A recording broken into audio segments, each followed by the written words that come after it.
في المجتمع المصري القديم كان الراجل والست قادرين يشاركوا كل يوم في الحياة العملية، والستات كانت بتشتغل وظائف كتير لدرجة إن هي ممكن تبقى الملكة، وده كان أمر عادي في مجتمعنا. مملكة تقودها واحدة زي حتشبسوت وتحقق نجاح كبير ما كانش سهل، لكن كان في وظيفة تانية ممكن الست تشتغلها، وظيفة اتعرفت في اللغة المصرية القديمة وكان اسمها شمعتي تنبثر، السيدة منشدة الإله. وعشان تعرف قد إيه الوظيفة دي كانت مهمة، كان ممكن يشتغلها بنت الملك أو بنت الوزير أو حتى مرات الملك.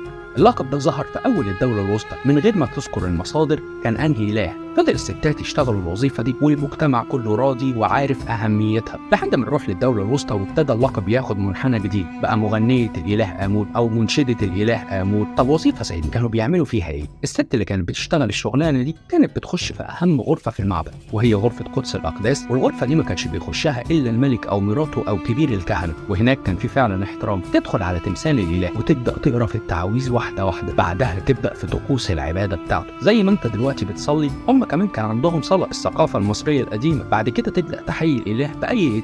آخر حاجة إن هي تبدأ تحتفل قدام الناس في المعبد بالذكريات الدينية اللي احنا بنعملها. بعد كده تبدأ تحتفل قدام الإله بالذكريات الدينية اللي موجودة. أشهر واحدة في تاريخ المصري القديم كانت منشدة للإله هي ثويا جدة إخناتون. لكن تفتكروا لو كنا عايشين في الزمن ده هل كان حد منكم هيشتغل الشغلانة دي؟ في النهاية أنا خالد أشرف، وكل أسبوع بتكلم معاك عن معلومة في حياة المصري القديم. قول لنا تحب نتكلم عن إيه في المعتقد المصري القديم.